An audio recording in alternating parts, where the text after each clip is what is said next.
Hello everyone, नमस्कार दोस्तों। Start करते हैं वोकैबुलरी। दोस्तों वोकैबुलरी का सेशन है आज volume number 32। We have done 31 sessions and I hope कि इन हर एक वोकैबुलरी जो कि हमारा सेशन 10 वोकैबुलरी का है, आपको टोटल 310 वोकैबुलरी लर्न हुई होंगी। So we are starting 32 session and let's see कि कौन सी है आज की 10 वोकैबुलरी हमारे एग्जाम पर्पज से। राइट, चलिए बिना टाइम वेस्ट किए हुए स्टार्ट करते हैं आज की नेक्स्ट 10 वोकैबुलरी। आइए।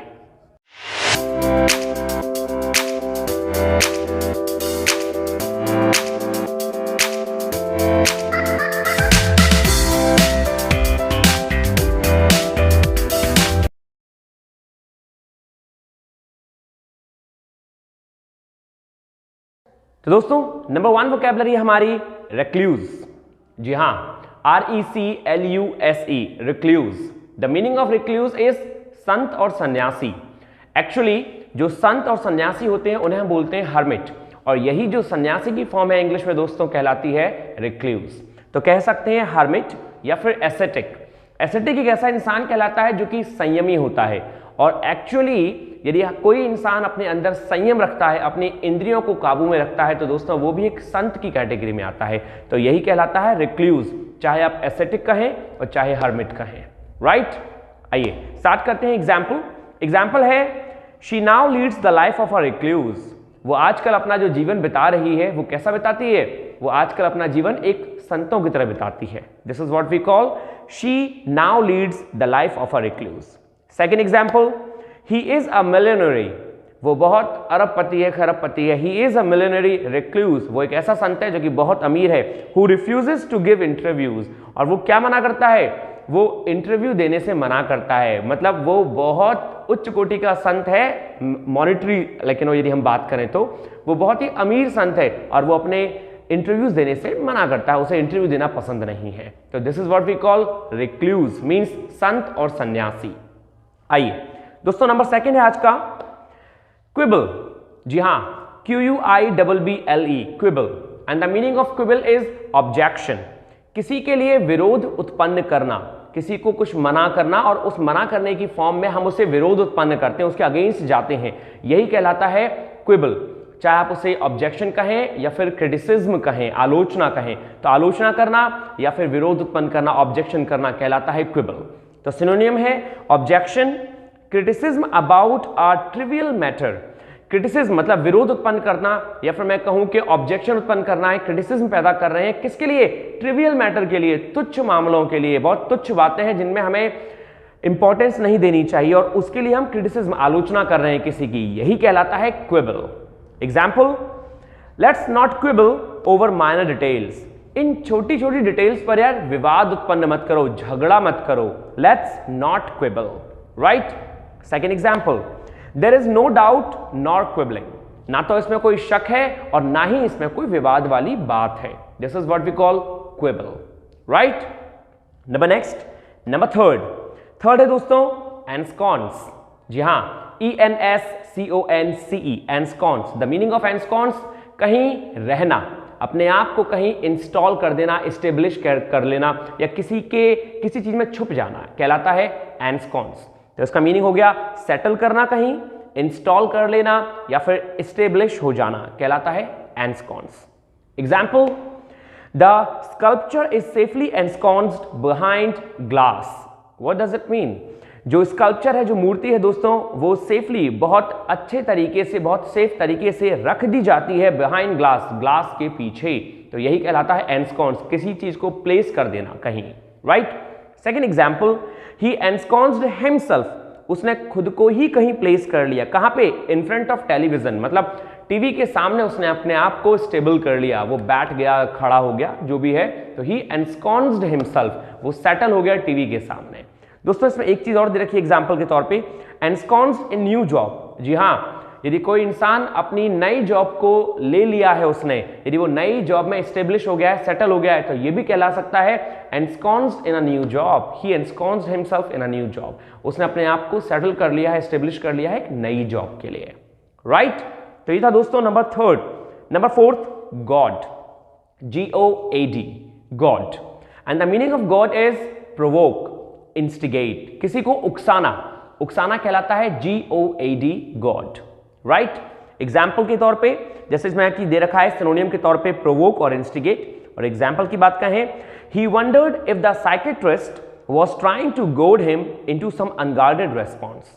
दोस्तों सेनेस ने कहा कि उसे आश्चर्य है, वो घबराया, he wondered, उसे आश्चर्य हुआ किस बात के लिए, if the psychiatrist was trying to goad him, कि वो साइकेट्रिस्ट जो है जिसपे वो अपना इलाज कराने गया था, ऐसा तो नहीं है कि वो उसको गोड कर रहा है, वो उसे भड़का रहा है, किस चीज के लिए, इनटू सम अनगार्डेड रेस्पॉन्स, उस रेस्पॉन्स के लिए जो कि अनगार्डेड है, जो कि सेफ नहीं है। आप किसी साइकेट्रिस्ट पे जाते हैं तो अपनी प्रॉब्लम को जानने जाते हैं, लेकिन यहां ये व्यक्ति घबरा रहा है, कहीं ऐसा तो नहीं है कि मैं इस पे अपनी प्रॉब्लम पूछने गया हूं कि क्या दिक्कत आ रही है मेरे साथ, और वो मुझे किसी और रेस्पॉन्स के लिए, मेरी और बात निकलवाने के लिए मुझे गोड कर रहा है, भड़का रहा है, राइट।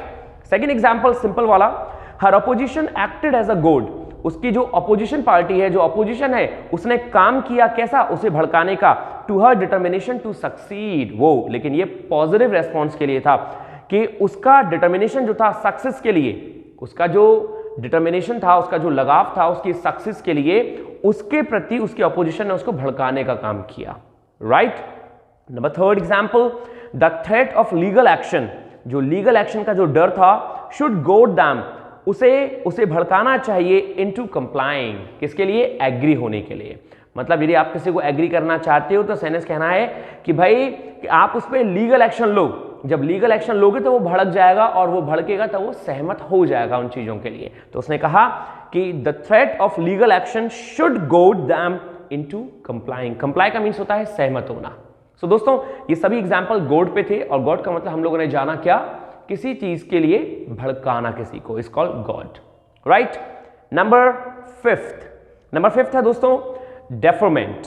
जी हां, DEFERMENT, deferment, and the meaning of deferment, postponement, किसी भी चीज को डिले कर देना, देरी में डाल देना या टाल देना कुछ समय के लिए कहलाता है डेफरमेंट।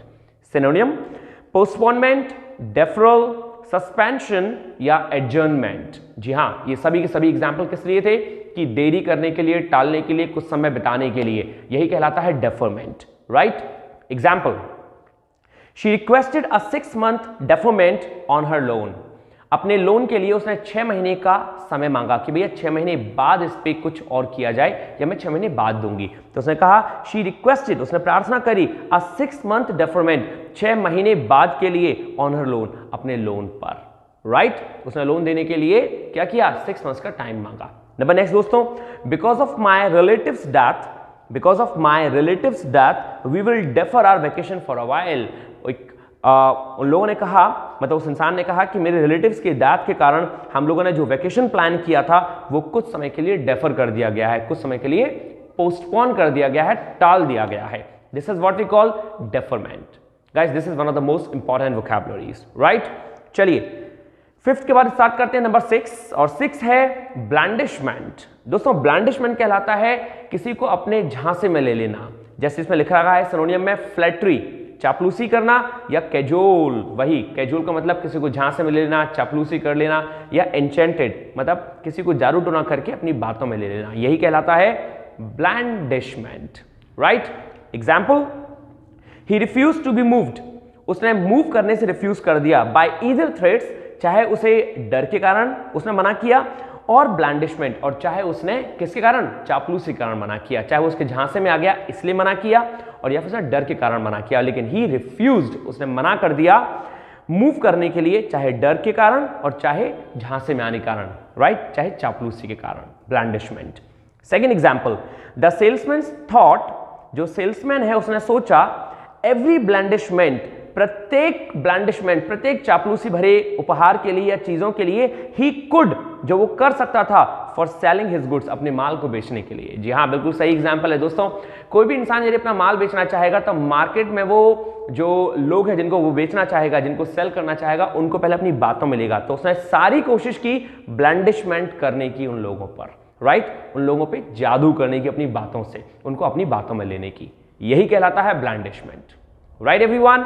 चलिए दोस्तों नंबर 7 है स्करी, SCURRY। जी हाँ, जैसा कि आप करी कहते हैं तो वही कहलाता है स्करी। स्करी का मीन्स होता है बसल या मूव हरिडली। बहुत तेजी से कोई काम करना या बहुत जल्दबाजी में होना कहलाता है scurry, SCURRY, right. Example, if a hawk flies, बहुत बेहतरीन एग्जाम्पल है, हॉक मीन्स बाज, right. If a hawk flies over their coop, दोस्तों यदि हॉक उनके कूप का मतलब होता है दोस्तों केज, पिंजरा, राइट, या फिर घर भी कह सकते हैं।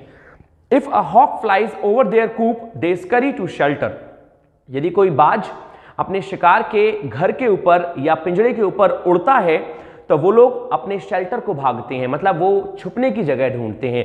If a pigeon they don't, लेकिन यदि कोई कबूतर ऊपर उड़ता है तो वो नहीं भागते। जी हाँ, it's a kind of, I should say, एक कहावत सी है ये कि सेंटेंस में कहा कि यदि बाज अपने शिकार के ऊपर उड़ रहा है तो वो तुरंत ही वो समझ जाते हैं कि हमें उड़ा के ले जाएगा, चाहे वो खरगोश हो चाहे वो चूहा हो, वो अपने बिल की ओर भागते हैं। लेकिन यदि बाज की जगह पे कोई और कबूतर ऊपर उड़ रहा है या बहुत सारे कबूतर ऊपर उड़ रहे हैं तो उनको डर नहीं लगता, वो आराम से मैदान में खुलेआम सोते रहेंगे, कोई दिक्कत नहीं है। तो वही उसने कहा, if a hawk flies over their coop, coop का मतलब जैसा कि मैंने आपको बताया cage, they scurry to shelter, they scurry मतलब वो हसल बसल में होते हैं, वो भागते हैं अपने शेल्टर की ओर, छिपने की जगह ढूंढ लेते हैं। तो स्करी का मतलब हसल बसल करना, मतलब भागना तेजी से। Clear. Second example, I heard a scurry of foot steps, मैंने तेज तेज चलने के कदम सुने। आई हर्ड, मैंने क्या सुने? A scurry foot steps, a scurry of foot steps मतलब चलने के कदमों की आवाज बहुत तेज तेज वाली मैंने सुनी। सिंपल। नंबर नेक्स्ट दोस्तों, नंबर 8। नंबर 8 है सोम्बर। जी हाँ, SOMBER, somber, and the meaning of somber is sad, melancholy, मतलब बहुत दुखी होना या दुखी दिखाई देना कहलाता है सोम्बर। तो इसमें सिनोनिम दे रखे हैं, सीरियस होना, सैड, मेलैंकोली या ग्लूमी, निराश होना कहलाता है sombre, right. Examples, Simran's mood remain sombre throughout the meal, मतलब पूरे भोजन के समय, जब भोजन का समय था तो पूरे भोजन के समय सिमरन का जो माथा था, सिमरन का जो दिमाग था, सिमरन का जो मूड था वो रिमेन सोम्बर, वो कैसा रहा? वो बहुत दुखी रहा, वो बहुत पैसिमिस्टिक रहा, निराशा में रहा, is called sombre. Second example, that was a sombre January day, वो जनवरी का बहुत सैड दिन था, वो एक ऐसा दिन था जनवरी का जो कैसा था? बहुत ही ग्लूमी था, बहुत ही निराशाजनक था, इज कॉल्ड सोम्बर, राइट। दोस्तों number 9, and the 9 is thrall. जी हाँ, THRALL, thrall, and the meaning of thrall is power या कंट्रोल। इसका मतलब हो गया किसी को अपनी पावर में रखना, किसी को अपने कंट्रोल में रखना, किसी को दास बना के रखना, इज कॉल्ड थ्रॉल। जैसा कि इसमें दे रखा है, पावर, कंट्रोल, ग्रिप, ग्रिप मतलब होता है पकड़, स्लेवरी मतलब दासत्व, और एनस्लेवमेंट मतलब वही दास बना के रखना, यही सब कहलाते हैं thrall. Example, he is not in thrall to the media, वो मीडिया के बहकावे में नहीं है, वो मीडिया की पावर में नहीं है, मतलब मीडिया उसको धमका नहीं सकती, मीडिया उसको अपने बस में नहीं कर सकती। ही इज नॉट इन थ्रॉल, वो मीडिया के थ्रेट में, वो मीडिया के कंट्रोल में नहीं है। He is not in thrall to the media, right. One more example, second one, he threats his wife like a thrall, वो अपनी पत्नी को धमकाता है एक दास की तरह, मतलब जैसे छोटे लोगों को, नौकरों को ऊंची आवाज में कहा जाता है, बोला जाता है, वो वैसे ही अपनी पत्नी को ट्रीट करता है। This is what we call he threats his wife like a thrall. Simple. So ये थी दोस्तों number 9, and the last for today number 10। 10 है डेसिकेट। जी हाँ, डेसिकेट बहुत बेहतरीन वोकैबुलरी में से दोस्तों, और इसका मीन होता है ड्राइड अप या डिहाइड्रेटेड, सूख जाना, बंजर पड़ जाना, मतलब कुछ भी उत्पन्न ना होना कहलाता है डेसिकेट। ड्राइड मतलब सूखा हुआ, डिहाइड्रेटेड जहां पानी की कमी पड़ गई, डिहाइड्रेटेड, यही कहलाता है desiccate, right. Example, the desiccated land, यहां डेसिकेटेड का यूज जो हुआ है दोस्तों वो एज एन एडजेक्टिव हुआ है, because land is a noun and desiccated is an adjective, because this is telling the quality of the land, quality of the noun. तो उसने कहा एक बंजर भूमि, एक ऐसा लैंड जहां कुछ भी उपजाऊ नहीं हो सकता, it's called desiccate. Second example, desiccated coconut, एक ऐसा कोकोनट, एक ऐसा नारियल जो कि सूखा हुआ है, जिसके अंदर पानी नहीं है, डेसिकेटेड। एग्जाम्पल के तौर पे कुछ और देखेंगे, जैसे the bricks were desiccated by the sun, धूप के कारण, सन के कारण क्या हो गया? जो ब्रिक्स थी, जो ईंटें थी, वो सूख गई पूरी की पूरी, right. It's called desiccate. And second example, the ham was desiccated. Ham दोस्तों हम जानते हैं ham is a kind of meat basically, right, which is taken, if I am not wrong, which is taken from the thigh part of a pig, is called ham. तो उसने कहा the ham was desiccated. ham जो था वो बिल्कुल सूखा हुआ था. The scrambled eggs congealed.